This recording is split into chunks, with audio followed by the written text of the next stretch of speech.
마지막 절까지를 우리가 한번 봐야 되겠습니다. 자, 18절에 예수님께서 계속 이런 말씀을 하십니다. 세상이 너희를 미워하면 너희보다 먼저 나를 미워한 줄 알라. 너희가 세상에 속하였으면 세상이 자기 것을 사랑할 것이나 너희는 세상에 속한 자가 아니요 도리어 내가 너희를 세상에서 택했기 때문에 세상이 너희를 미워하느니라.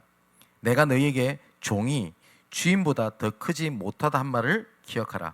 사람들이 나를 박해하였은즉 너희도 박해할 것이요 내 말을 지켰은즉 너희 말도 지킬 것이라. 그러나 사람들이 내 이름으로 말미암아 이 모든 일을 너희에게 하리니 이는 나를 보내신 이를 알지 못함이라. 내가 와서 그들에게 말하지 아니하였더라면 죄가 없으려니와 지금은 그 죄를 핑계할 수 없느니라. 나를 미워하는 자는 또 내 아버지를 미워하느니라. 내가 아무도 못한 일을 그들 중에서 하지 아니하였더라면 그들에게 죄가 없었으려니와 지금은 그들이 나와 내 아버지를 보았고 또 미워하였도다. 그러나 이는 그들의 율법에 기록된 바 그들이 이유 없이 나를 미워하였다 한 말을 응하게 하려 함이라.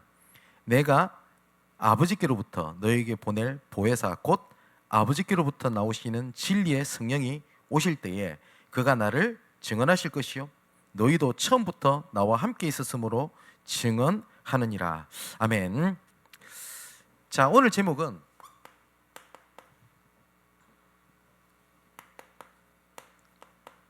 세상에서 승리하는 싸움입니다.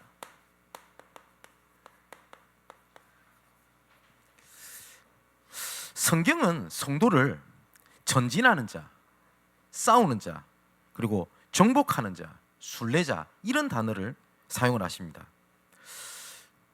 그래서 오전에 우리 말씀을 나눴듯이 그리스도께 붙어 있는 싸움이 결국은 세상에서 승리하는 싸움으로 뭐가 되냐? 보증이 되는 겁니다.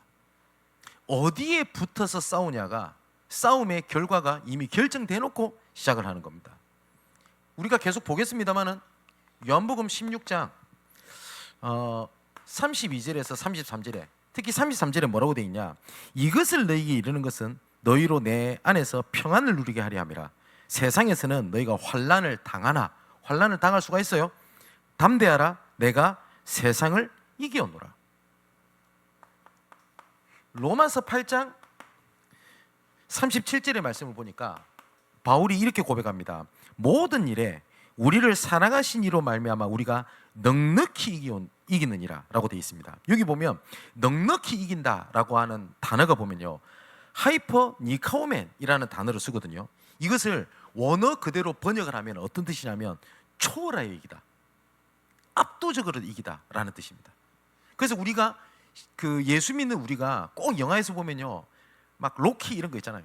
죽도록 얻어맞다가 어쩌다가 주먹 한 대를 딱 때렸더니 그게 카운터 펀치가 돼가지고 피 철철 흘리면서 이겼다 하고 막 손 흔드는 그런 승리를 얘기하는 게 아닙니다. 뭐야? 압도적으로 이기다, 초월적으로 이기다 라는 뜻입니다. 고린도전서 15장 57절에서 58절의 말씀을 보니까요 또 하나님께서 뭐라고 말씀하시냐? 우리 주 예수 그리스도로 말미암아 우리에게 승리를 주시는 하나님께 감사하노니 뭐요? 승리를 주시는 하나님 고백합니다. 그래서 내 사랑하는 형제들아 견실하며 흔들리지 말고 항상 주의 일에 더욱 힘쓰는 자들이 되라. 이는 너희 수고가 주 안에서 헛되지 않는 줄 알미라.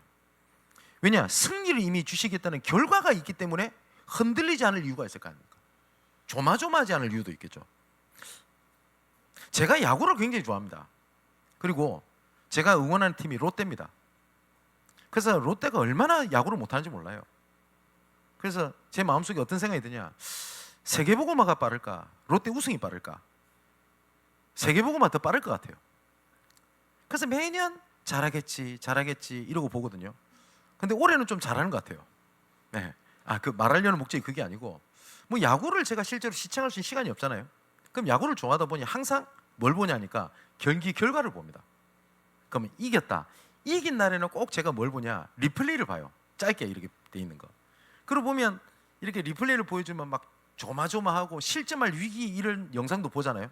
제가 그걸 보면서 막 에이씨 끝났다 이러면서 끝보고 그러겠나요? 아니죠.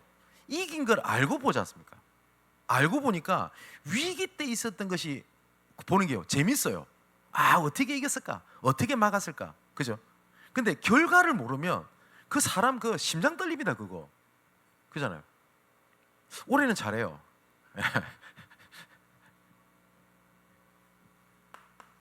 자, 또 뭐라고 돼 있냐?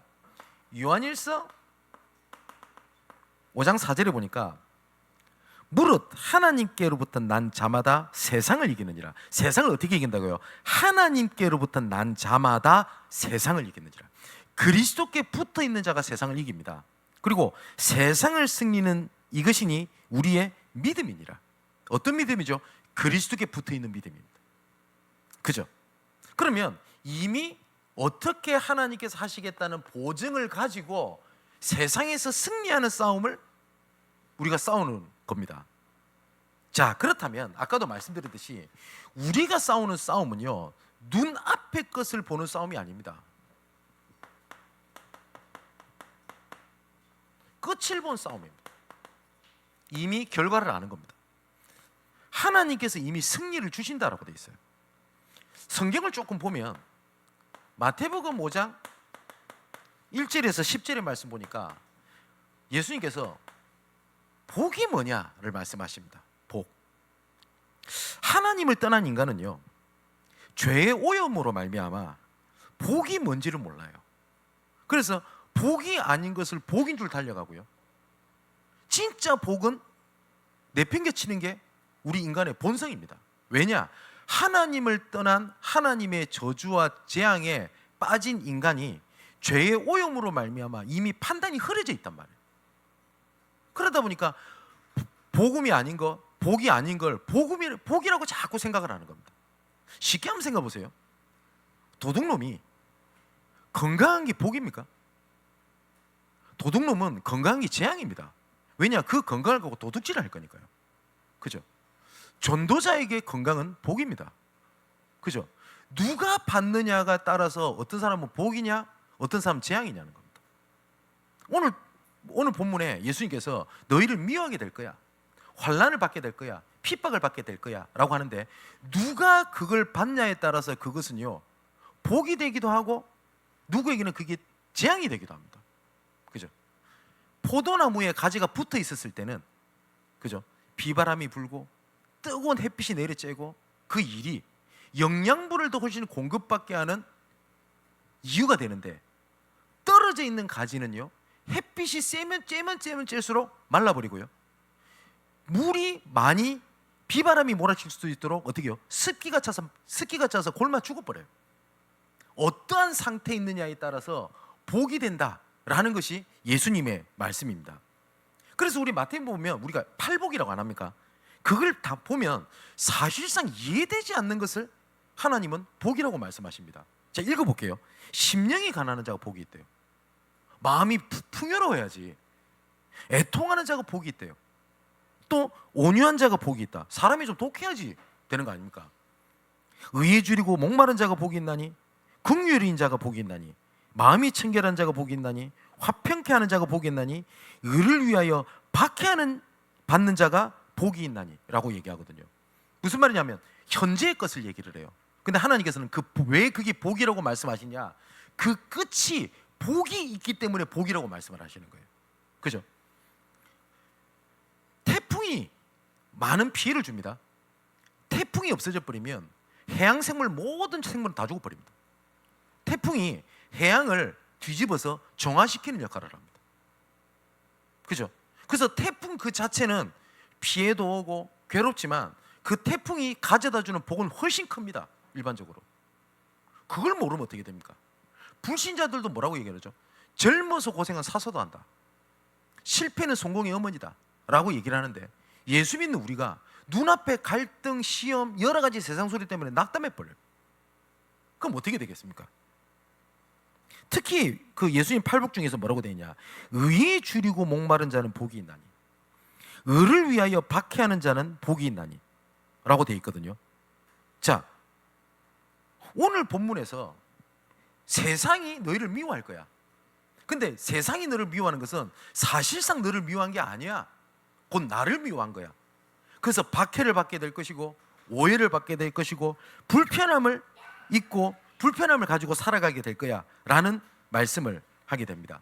근데 성도는 끝을 본 사람입니다. 천국의 소망, 이런 얘기 들었죠. 지금에 대한 환난과 비교되지 않는 천국의 소망이라는 끝을 보고 달려가는 게 성도지, 성도는 지금을 보는 자가 아니라 어떻게 하냐? 미래를 보는 자입니다.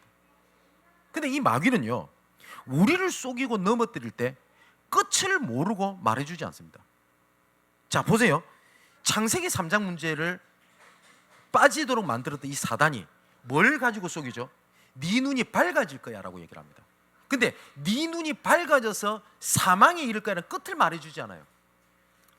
너가 눈이 밝아질 거야 를 얘기합니다. 지금 당장 성공해라, 망하게 될 거야 얘기 안 합니다. 그래서 마귀가 말하는 모든 속임수는 어디에 달려있냐? 현재라는 것에 달려있어요. 근데 성도는 뭘 보는 거냐? 끝을 보는 겁니다. 가나안 땅 정복이라고 하는 끝이 있어요. 여호수아 1장 3절에 보면 네가 발바닥으로 밟는 모든 땅을 너희에게 주었노니, 그 끝이 난단 말이에요. 그렇기 때문에 갈렙은 어떻게 합니까? 내 나이 80이라도 40대와 별 다르게 없다. 그 땅을 나한테 안악산지를 나에게 달라 라고 얘기를 합니다. 왜냐니까 용기를 얘기했던 것이 아닙니다. 깡다구를 얘기했던 것이 아닙니다. 끝을 본 겁니다. 왜냐? 여호와께서 약속한 땅이 아니냐라는 겁니다. 그죠? 성도는 끝을 본 싸움입니다. 세상은 거의 대부분 끝을 얘기하지 않습니다. 제가 어느 날 그 쇼츠입니까? 이걸 우연찮게 보는데 설문조사가 있어요. 어떤 설문조사가 있냐? 지금 당장 10억을 받을래? 아니면 서울대학교 수석 졸업장을 받을래? 랄 이것에 대한 설문조사가 있습니다. 장기간으로 보면 그 수석 졸업을 했던 그 졸업장이 훨씬 더 연봉을 점점 더 받게 됩니다. 근데 거의 대부분 어디다 몰표가 쏟아지지 아세요? 당장 10억 받겠다고 나온 겁니다.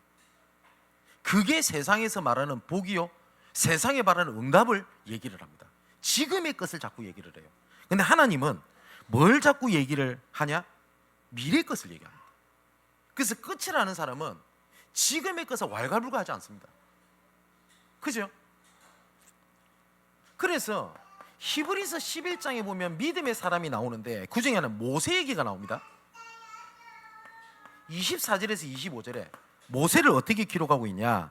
믿음으로 모세는 장성하여 바로의 공주의 아들이라 칭함받기를 거절하고 도리어 하나님의 백성과 함께 고난받기를 잠시 죄악의 낙을 누리는 것보다 더 좋아하고 그리스도를 위하여 받는 수모를 애굽의 모든 보화보다 더 큰 재물로 여겼으니 이는 상 주시는 이심을 바라봅니다.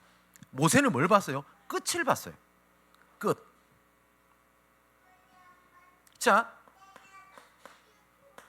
로마서 5장 3절에서 4절 한번 말씀 봅시다. 다만 이뿐 아니라 우리가 환난 중에도 즐거워하나니 이리 돼 있어요. 여러분, 미친 사람이 아니고서는 환난 문제를요 재미있어 하는 사람 없습니다. 그죠? 사실상 그렇지 않습니까? 누가 환난을 즐거워합니까? 이야, 우리 집에 자녀 문제가 왔거나 기쁘다 이런 사람 아무도 없어요. 그렇지 않습니까? 자녀 문제가 왔는데 어떻게 기쁩니까? 근데 바울은 환난을 즐거워한다. 그 이유가 나옵니다. 환난은 인내를, 인내는 연단을, 연단은 소망을 이룬 줄 내가 안다. 뭘 봤죠? 끝을 본 거예요. 환난이 아니라 그 끝을 보게 된 겁니다. 여러분, 특히 우리 렘넌트들 진짜 기억해야 돼요.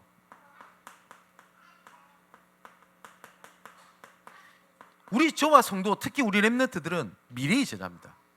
미래의 제자라는 말은 현재 것이 중요하지 않다라는 게 아닙니다. 현재 것이 중요한데 지금의 것에 눌리거나 미리 결정을 하거나 판단하거나 넘어질 이유가 되지 않는다는 겁니다. 성도는, 기억하십시오, 성도는 미래를 바라보는 믿음이지 지금의 것을 가지고 판단하는 삶이 아닙니다. 세상은 지금의 걸 가지고 판단을 해요. 그죠? 그걸 뭐라고 합니까? 역시 사람은 안 변해. 사람은 고쳐 쓰는 게 아니야 를 얘기합니다. 근데 하나님은 미래의 제자를 얘기했기 때문에 고쳐 쓴다 안 합니까? 하나님이 그 사람을. 그죠? 오늘 미래의 제자라는 말은 오늘이라는 것도 중요하다는 의미를 갖고 있거든요. 오늘 붙어 있어야 가지가 내일 열매가 맺어요. 그죠? 떨어져 있는 가지가 참된 나무에 오늘 젖붙임을 받아야 내일 열매를 맺어요. 그래서 오늘의 싸움은 미래에 대한 염려에 있지 않고 끝을 보고 붙어 있는 싸움이라는 겁니다. 그래서 두 번째로, 여러분, 오늘에 일어나는 모든 문제, 핍박, 어려움은 미래에 믿음을 자라게 하는 믿음의 토양, 쉽게 말하면 밭입니다. 지난주에 우리가 안주하는 신앙을 하나님은 방관하지 않는다라고 말씀을 통해서 확인했죠. 그런데 우리는 자꾸 틀린 신앙 중에 하나가 뭐냐니까 안주하려고 해요. 아, 너무 좋다, 보고 말고 너무 행복하다, 편안하다. 물론 그게 응답입니다. 근데 그게 믿는 자들의 성도의 마지막 결정판이 아닙니다. 성경은 계속 나아가라고 얘기를 합니다. 그래서 안주하는 신앙은요, 타락입니다. 타락입니다. 그래서 하나님께서 이 안주하지 않도록 하나님께서 어떻게 해요? 환경에 대한 변화, 어려움, 핍박, 환난을 하나님께서 허락하신 거예요. 그래서 신명기 32장에 독수리 얘기를 안 했습니까? 하나님이. 그죠? 그 독수리가 어떻게 한다고요? 갑자기 어느 날 집도 깔아서 따뜻하게 해주고, 그 짹짹거리면은 배고픈 줄 알고 벌레도 잡아주고 했던 이 독수리가 갑자기 그 보금자리 둥지를 엎어버리는 거예요. 그리고 날개를 쳐서 어떻게 합니까? 떨어뜨리는 겁니다, 새끼를. 이야, 이 새끼가 얼마나 당황스럽고요. 어느 날 갑자기 아이고 평안하다, 엄마가 다 해주고 나 너무 좋아 이러고 있는데 갑자기 막 둥지에서 막 떨어지는 겁니다. 별 생각이 다 되겠죠. 이런 미친 의미를 받나? 아니 뭐요? 흑암결박하고 사단이 나를 그렇게 했다 이렇게 할 거 아닙니까? 그죠? 근데 떨어질 때쯤 이제는 새가 스스로 날라고요. 막 파닥파닥파닥 거려요. 근데 파닥거려봤자 못 납니다. 제가 말씀드렸죠. 독수리는 스스로 날 수 있는 새가 아닙니다. 독수리가 파닥거리는 걸 본 적 있어요? 독수리는 원래는 날 수 없는 새라고 합니다. 그런데 독수리는 날개를 치지 않습니다. 뭐냐? 기류를 탑니다. 그래서 그 독수리 날개침이 올라간 같을 것이요, 이게 soar on wings라는 단어를 씁니다. 왜냐? 기류를 타다, 기류 위에 있다라는 거거든요. 근데 이 새끼가 못 난단 말이에요. 그래서 이거를요, 그 독수리 어미가 새끼를 계속 이걸 반복을 한다는 겁니다. 반복을. 그러면 독수리 새끼에게 그것이 환난입니까? 더 높은 곳을 날기 위한 토양입니까? 토양이죠. 그죠? 그래서 이 얘기를 신명기 32장에 기록하고 난 다음에 뭐라고 기록하고 있냐? 여호와께서 그가 땅의 높은 곳을 타고 다니게 하시며, 그게 하나님의 방법이라는 겁니다. 근데 안주하는 신앙이 있다 보니 그런 문제가 오면 자꾸 뭐라고 쏟게 돼요? 무조건 사다이라 이거. 그래서 어떻게 합니까? 계속 뭘 꺾어야 돼요. 그렇습니까? 물론 사단이 유혹합니다. 거기까지 보면 안 돼요. 그 뒤에 하나님께서 우리를 믿음의 토양으로 이끄시는 겁니다. 여러분 보세요. 여러 가지 환난, 핍박, 어려움이 믿음의 토양이냐, 아니면 걸림돌이 되는 돌짝밭이냐, 여기에 대한 믿음입니다. 그렇지 않습니까? 그래서 어떤 사람은 환난이 믿음을 더 자라게 하는 토양이 되고요, 어떤 사람에게는 어떻게 됩니까? 걸림돌이 된 돌짝밭이 되는 거예요. 그죠? 자, 그렇다면 믿음의 토양이라는 것은 뭐냐면, 환난과 핍박과 어려움이 참된 쉼이 무엇인지를 정말 알 수 있는 유익을 가져다 줍니다. 마태복음 11장 28절에 30절에 분명히 예수님께서 그렇게 말씀하셨습니다. 분명히 너에게 쉼을 줄 거야. 근데 그 쉼이 뭐라고 얘기했죠? 나와 함께 내 멍에를 메라. 그게 너를 쉬게 할 거야 라고 얘기를 합니다. 근데 세상과 사단이 이 반대로 얘기합니다. 모든 걸 내려놓는 게 쉼이라고 얘기를 합니다. 우리 중직자분들 기억하십시오. 중직자 일이 쉽지 않습니다. 목회자 일 쉽지 않습니다. 우리 신학생들 쉽지 않습니다. 그럼 내려놔야 됩니까? 아닙니다. 자꾸 세상에서 뭐냐, 내려놓는 게 쉼이라고 그래요. 그죠? 여러분, 내려놓음이라는 단어가 있죠. 얼마나 가슴에 와닿습니까? 하나님께서 말하는 내려놓음은 네가 수고하고 무거운 짐 그거 내려놓고 내가 주는 어깨에 같이 매자는 겁니다. 이 멍에가요, 소가 그 밭을 갈 때 그 있죠, 그 도구, 그걸 멍에라고 하거든요.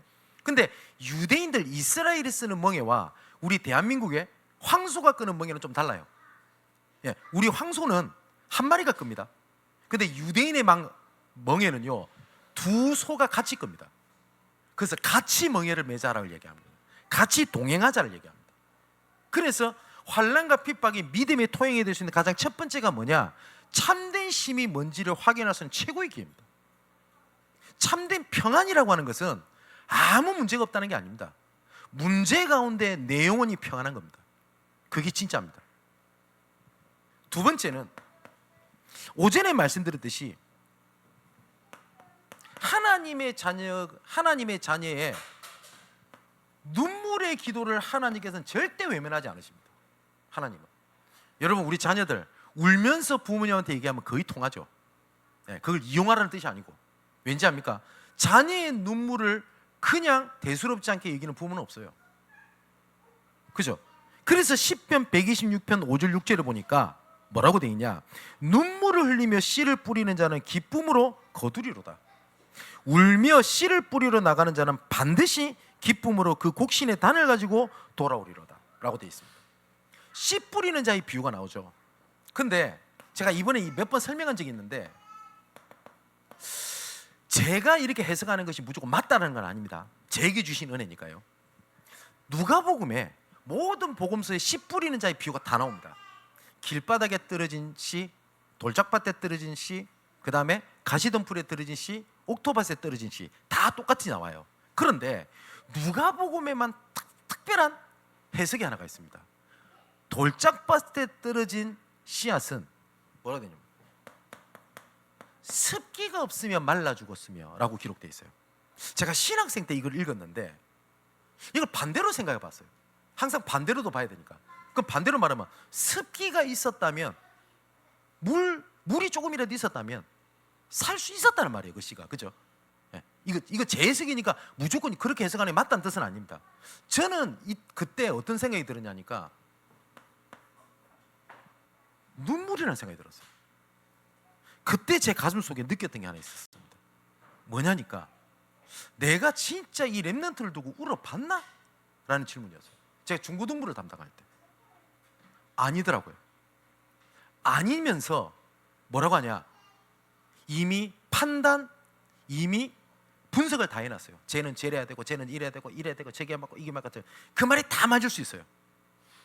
성경에 나옵니다. 아무리 천사의 말을 할지라도 사랑이 없으면 꽹과리 나는 소리가 같다고 되어 있어요. 그때부터 제가 입을 닫기로 했습니다.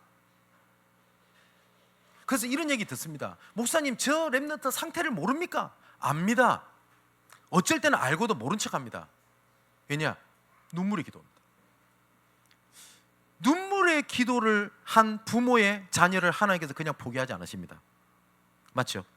그런데 그 눈물의 기도가 사라졌고 자녀에 대한 한탄 원망이 가진 시대가 돼버렸어요. 자녀 문제에 그냥 같이 슬퍼하고 고통의 눈물이 있지 하나님 앞에 눈물을 흘린 기도가 사라져버렸어요. 제가 욥기를 말씀 안 드렸습니까? 엘리바스라든 다른 그 욥의 친구들이 욥에게 했던 말 하나도 틀린 말 없어요. 다 하나님 믿는 사람들이거든요. 그런데 하나님은 마지막에 뭐라고 말씀하시냐, 다 세 친구의 말이 틀렸다라고 얘기를 합니다. 왜 그럴까요? 왜 그럴까요? 그게 뭐냐? 사랑이 없어요. 유대인들이 예수님을 공격했던 내용 다 보십시오. 틀린 말 하나도 없습니다. 다 모세 율법 가지고 얘기했어요. 안식일에 일하지 말라 안 했습니까? 맞잖아요. 근데 왜 당신 제자들은 안식일에 그 뭡니까? 밀 이거 비벼서 먹고 있습니까? 잘못된 거 아닙니까? 맞잖아요. 근데 그게 뭐가 없죠? 하나님께서 율법을 주시고 말씀을 주신 이유는 우리를 구원하시고 이끄는 사랑입니다. 그 사랑을 빼어놓고 지적하고 판단하고 분석을 했어요. 하나님은 그걸 뭐라고 보셨냐? 죄라고 보셨어요. 그때 제 신학생 때 이런 생각이 들었어요. 진짜 렘넌트를 울어보지 않고 맞니 틀렸니 말하는 그게 죄예요, 사역자한테. 그죠? 그럼 제가 우리 성도를 봤을 때 누가 어떻고 뭐가 어떻고 뭐가 어떻고 안 보이겠습니까? 예? 제가 맞다 틀렸다를 떠나서 그 말을 하지 않습니다. 그래서 제가 우리 교회에서는 제가 양심상 그 말을 못 하겠는데 외부의 강의를 갔을 때 하는 말이 있습니다. 여러분, 교회를 위해서 울어보지 못한 자는 교회를 욕하지 말라 그래요. 저. 그게 맞는 말입니까? 주의 종들을 위하여 울어보지 못했다면 비판하지 말라고 그래요. 목회자들 있는 데서도 얘기합니다. 내가 저 성도를 위하여 진짜 가슴에 품고 울어보지 못했다면 맞니 틀리니 되니 안 되니 하는 그 자체가 하나님 보실 때 죄지 올바른 판단이 아니라고요. 그래서 모든 것 위에 뭐요? 사랑을 더하라. 예수님께서 직접 말씀하셨습니다. 내가 너에게 새 계명을 주노니 사랑해라 라고 말씀하셨습니다. 그 사랑이 뭔지 알겠죠? 근데 그 사랑을 우리는 자꾸 뭘로 이해를 하냐? 감정으로 이해해요. 그러다 보니까 사랑이 안 되거든. 그렇지 않습니까? 사랑은 사랑은 감정이 아니라 관계입니다. 또 환난과 핍박과 문제가 왔을 때 어떤 유익이 있냐? 세 번째로요, 하나님께서 열매를 예비해 두셨다는 표적 중에 표적입니다. 여러분, 내가 복음 때문에 어려움을 당했다? 그러면 그게 분명히 열매가 있다는 하나님의 표적입니다. 진짜 이게 하나님의 계획인 줄 알고 하잖아요? 그럼 외로울 겁니다. 여러분, 신앙생활은요, 외로움이다 라는 표현이 어느 정도 맞아요. 점점점 여러분들이 신앙이 자라고 중직자가 되고 목회자가 되고 지도자 위에 올라가면 따라오는 게 딱 하나가 있습니다. 뭐냐? 외로움입니다. 외로움. 근데 그 외로움이 하나님의 영광이 주시겠다라고 하는 하나님의 표적이거든요. 여러분, 사무엘상 7장에 보면 이스라엘 백성들이 수십 년 동안 블레셋에게 압제를 당하게 됩니다. 압제를 당하게 되니까 이 사람들이 참 감사할 일이죠. 압제당하는 일이 하나님 앞에 겸비해지는 일이 돼요. 엎드려요, 하나님 앞에. 얼마나 눈물을 흘렸습니까? 근데 그게 믿음이 토양이 돼요. 그래서 더욱더 하나님께 붙어있게 되는 겁니다. 그래서 제가 설교를 준비하다 보면, 저는 목사다 보니까 책을 보고 주석을 보겠죠. 그 사무엘상 7장을 주석을 했던 데일 렐프 데이비스라고 하는 학자가 있습니다. 이게 복음주의 보수주의 학자거든요. 이 사무엘상 7장을 이렇게 주석을 한 걸 보고 제 가슴에 탁 와닿는 구절이 있었어요. 뭐냐? 비참함은 축복이 이룰 수 없는 더 많은 것을 성취하게 하시는 하나님의 능력이다. 축복을 받아서 하나님의 능력이 드러난 것보다 하나님이 비참함 속에서 하나님의 능력을 드러내는 게 훨씬 더 크다는 거예요. 여러분, 그렇지 않습니까? 여러분, 교회사에 경이롭고 영적인 부흥과 증거가 있었을 때가 언제였죠? 가장 어렵고 핍박받았고 목숨 내어놓고 예수 믿었던 초대교회만큼 하나님의 영광이 드러났던 시대가 없어요. 맞죠? 가장 어려웠을 때가. 한국교회가 가장 순결하고 가장 순수하고 하나님 앞에 올바른 영광을 받았던 시기가 언제입니까? 대한민국을 동방의 예루살렘이라고 불렀습니다. 여러분, 신학에는 교회 성장학이라는 과목이 있습니다. 7천 신학 쪽에 교회 성장학을 공부를 할 때 한국 교회 역사를 반드시 연구합니다. 왜냐? 전 세계 교회사 역사에 이런 영적인 부흥을 가져다 줬던 시대가 없었어요. 그게 대한민국 역사입니다. 그때가 언제인지 아십니까? 6.25 전쟁 이후 가장 비참하고 아무 소망이 없어가지고 유일하게 할 수 있는 길이 뭐였냐? 하나님 앞에 엎드리는 것밖에 없었어요. 그때 하나님은 대한민국에 영적인 최고 부흥기와 전성기를 가져다 주셨어요. 지금 훨씬 더 신학이 발달됐고 미디어도 발달되고 모든 조건이 다 있어요. 근데 그때를 회복하지 못하고 있습니다. 오히려 뭐예요? 다 문제를 삼아요. 제 고향이 삼천포입니다. 다 아시죠? 그러니까 우리 삼천포가 좀 특이한데요.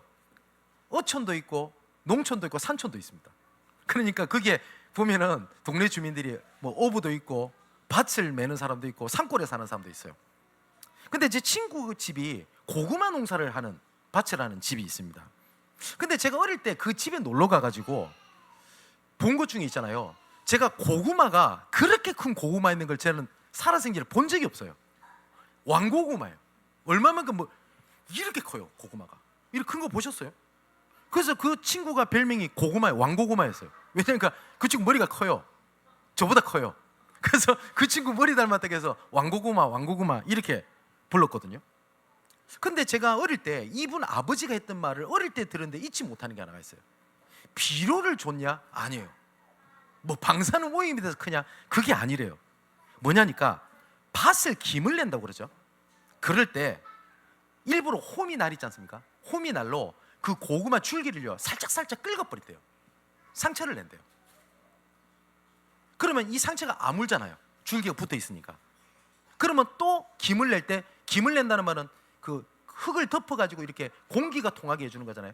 그때 또 고구마 줄기를 또 찍는데요. 살짝. 그럼 또 상처가 나잖아요. 이걸 계속 반복한대요. 그러면 이 줄기가 상처가 나고 아물고 상처가 나고 아물고 이것 때문에요 웬만한 병충해를 안 입는데요. 그래서 그 상처 때문에 이게 강력해지기 때문에 땅에 영양분을 많이 공급받아서 고구마가 커진대요. 근데 편하게 고구마를 키울 수 있는 방법이 있대요. 비료 주면 된대요. 근데 그렇게 크지가 않대요. 그분이 했던 말이 저는 잊혀지지가 않아요. 여러분, 우리의 상처도 똑같아요. 우리가 상처를 받을 줄 모르셨을까요, 하나님이? 그럼 그 상처 때문에 죽으라고 보내셨을까요? 그 상처 때문에 고생 한번 해봐 라고 주셨을까요? 아닙니다. 상처는 그대로 있으면 곰습니다. 근데 나으면 단단해지고 아물어집니다. 그게 영적인 원리입니다. 가지가 상처를 입었잖아요. 붙어 있으면 아뭅니다. 강해집니다. 가지는 상처받은 가지가 떨어져 있으면 그거는 골마서 끝납니다. 그러면 상처를 치유받아야 되겠다가 근본입니까? 붙어 있어야 되겠다가 근본입니까? 우리 영적인 상처가 똑같습니다. 영적인 상처가. 어떤 소아과 의사의 강연을 제가 한번 본 적이 있어요. IQ가 150이 넘는 일명 수재라고 하는 애들 있죠. 그런 아이들을 살펴보면 거의 모든 애들은 아닌데, 수재가 그런 건 아닌데, 그런 아이들이 많은 숫자가 돌이 되기 전에 홍역이나 심한 독감 같은 그런 질병을 앓았던 애들 중에 IQ 150이 넘는 수재가 나오는 경우들이 많다라는 겁니다. 조사를 해보니까 그 질병이 아이의 뇌에 신경에 자극을 준대요. 그리고 사람은 본능적으로 회복하려고 하는 그게 있지 않습니까? 이거 면역력이라고 하죠. 그래서 그런 애들 중에 수재가 많더라는 거예요. 조사를 해보니까. 머리 좋은 거 먹이고 유전적인 부분도 있겠지만 많은 수재들이 어릴 때 홍역을 읽거나 많은 독감을 앓아서 오게 된 애들이 많더라는 거예요. 그런 애들 중에. 여러분, 상처가 혹시 있으세요? 하나님은 그걸 골마서 썩어서 문드러지라고 주신 것이 아니라 아물어 강력하게 하시려는 하나님의 은혜입니다. 그러면 그 답은 딱 하나입니다. 가지는 붙어 있으면 돼요. 그래서 그 친구 왕고구마, 그 친구가 어떻게 사는지 모르겠습니다. 그분의 말이 기쳐지지가 않아요. 마지막 결론입니다. 성경에 보니까 예수님께서 분명히 믿는 우리를 안주하지 않기 위하여 예비된 핍박이 있습니다. 그런데 하나님은 이 두 가지를 같이 선언을 하셨어요. 문제 올 거야. 하지만 승리하게 될 거야. 핍박이 오는 이유를 18절 19절에 말씀하시죠. 세상이 너희를 미워하면 너희보다 먼저 나를 미워한 줄 알라. 너희가 세상에 속하였으면 세상이 자기 것을 사랑할 것이나 너희는 세상에 속한 자가 아니요 도리어 내가 너희를 세상에서 택하기 때문에 세상이 너를 미워하는 것이니라. 여러분, 예수님과 세상은 충돌할 수밖에 없어요.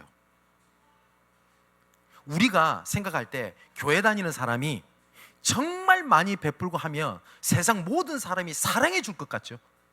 우린 착각하거든요. 그럼 예수님 말이 틀렸게요. 내가 진짜 붙어 있으려고 하면 세상과 갈등이 오는 것은 맞습니다. 그건 당연한 수순입니다. 여러분들이 진짜 복음 안에 쓰려고 하면 평안이 오는 것이 아니라 충돌, 이게 와요. 이게 온다고요. 근데 우리는 이렇게 생각하죠. 우리 교회가 정말 우리 지역에서요 모든 걸 쏟아부어가지고 불우이웃돕게 하면 지역에서, 물론 모든 사람이 그렇지 않겠죠, 막 칭송하고 양문교회를 띄워줄 것 같죠. 아닙니다.